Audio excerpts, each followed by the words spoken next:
দোকানের মিষ্টি দই তো আমরা সবাই বাড়িতে এনে খাই। যদি দোকানের মতো মিষ্টি দই বাসায় তৈরি করা যায় তাহলে দোকান থেকে মিষ্টি দই কেনার আর প্রয়োজন নেই।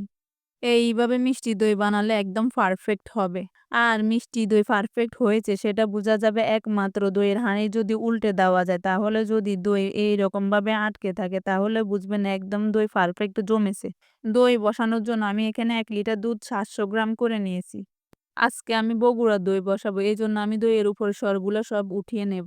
বগুড়ার দইতে দইয়ের উপরে মোটা একটা সরের লেয়ার থাকে। এটা এভাবে দুধ থেকে সর উঠিয়ে তৈরি করা হয়। এখন আমি দুধ আরো কিছুক্ষণ জাল দিয়ে নিব।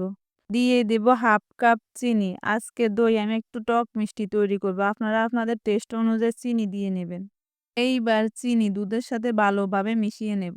এখন দিয়ে দিব 1/2 কাপ গুঁড়া দুধ।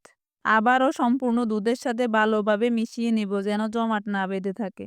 এখন দিয়ে দিব ১ চিমটি পরিমাণ লবণ। লবণ না দিলে সমস্যা নেই, তবে মিষ্টি জাতীয় খাবারের মধ্যে একটু লবণ দিলে মিষ্টির স্বাদ আরো ভালো আসে। দইয়ের কালার সুন্দর আসার জন্য আমি এখন দিয়ে দিব সামান্য পরিমাণ ফুড কালার। আমার বাচ্চা এবং হাসব্যান্ড দইয়ের মধ্যে ক্যারামেলের ঘ্রাণ পছন্দ করে না, এই জন্য আমি এখানে ফুড কালার ব্যবহার করছি। আপনারা চাইলে এখানে ক্যারামেল দিয়ে দইটা তৈরি করতে পারবেন। এর থেকে বেশি ফুড কালার দিবেন না, তাহলে দেখতে ভালো দেখা যাবে না। দই বসানোর জন্য দইয়ের বীজের পানি আমি একটা স্ট্রেনারের সাহায্যে ঝরিয়ে নেব। এই স্টেপটা অবশ্যই করতে হবে। অতিরিক্ত গরম দুধের সাথে যদি দইয়ের বীজ মেশানো হয় তাহলে দুধ ফেটে যাবে। দুধ উষ্ণ গরম থাকবে একটা আঙ্গুল ডুবিয়ে রাখার মতো। দইয়ের বীজের পানি ঝরিয়ে নেওয়া হয়ে গিয়েছে। এই পানি সহ যদি দই তৈরি করা হয় তাহলে দই থেকে পানি বের হবে। এখন আমি সম্পূর্ণ দইয়ের বীজ কুসুম গরম দুধের সাথে ভালোভাবে ফেটিয়ে নিব। দইয়ের বীজ দেওয়ার জন্য আমি দোকান থেকে একটা ২০ টাকা দামের দই নিয়ে এসেছি। আমি যে হাঁড়িতে দই বসাবো ওই হাঁড়ি চুলার মধ্যে ২ মিনিট গরম করে নিয়েছি আমি। একটা চামচ দিয়ে সামান্য কিছু দই সম্পূর্ণ হাঁড়ির মধ্যে লাগিয়ে নিয়েছি। এইবার ফেটানো দইয়ের মিশ্রণ সম্পূর্ণ হাঁড়ির মধ্যে ঢেলে নেব। এখন আমি দিয়ে দিব আগে থেকে তুলে রাখা দুধের সর।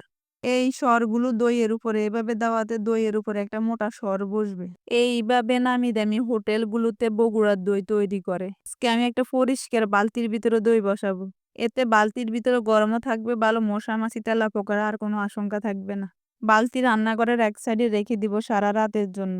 সকালবেলা এইবার আমি বালতির ঢাকনা খুলে দেখব আমার দই কেমন জমছে। আলহামদুলিল্লাহ, আমার দই অনেক সুন্দরভাবে জমে গেছে। এখন আমি ফ্রিজে রেখে দিব ২ ঘন্টা সেট হওয়ার জন্য। ২ ঘন্টা পর আমার দই অনেক সুন্দরভাবে সেট হয়ে গেছে। আঙ্গুল দিয়ে স্পর্শ করার পর কোনো দাগ ফুটতেছে না। দইয়ের উপরে একটা মোটা সর বসছে। ৩ থেকে ৪০০ টাকার দই আমি মাত্র ১২০ টাকা খরচ করে তৈরি করে ফেলেছি। আপনারাও চাইলে এভাবে তৈরি করতে পারেন। এইবার একটা চামচ দিয়ে কেটে দেখাবো অনেক বেশি ক্রিমি এবং এক ফোঁটাও পানি বের হয়নি। একদম পারফেক্ট ভাবে তৈরি হয়েছে।